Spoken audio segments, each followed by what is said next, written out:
প্রশ্ন আছে। প্রশ্ন না না, প্রশ্ন বলবো না, প্রশ্ন সবাইকে করতে নেই, বলি কি জানার বাসনা হয়েছে, যদি কৃপা করে একটু বলেন।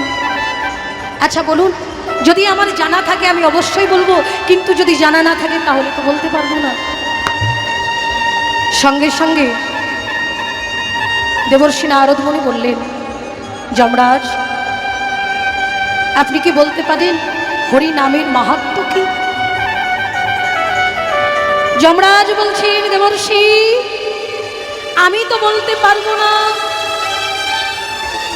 তাহলে প্রভু যে আপনার কাছে পাঠিয়ে দিল, যে আপনার কাছে এলে আমার মনের বাসনাটা পূর্ণ হয়ে যাবে।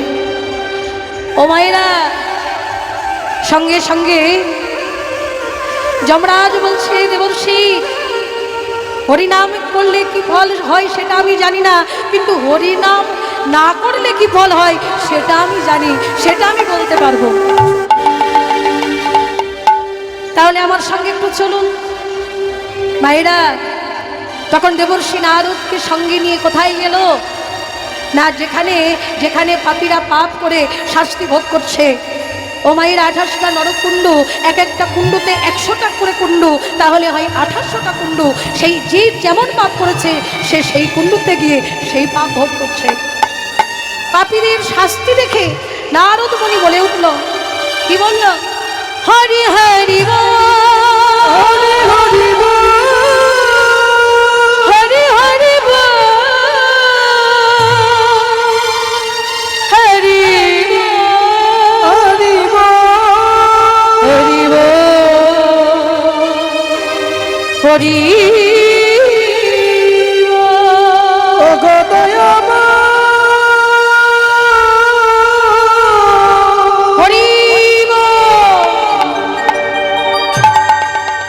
বৈষ্ণবের বদনে হরিনাম শুনেছে, শোনার সঙ্গে সঙ্গে যত পাপী ছিল এক এক করে উদ্ধার হয়ে সব সর্বধাম যাত্রা করলো।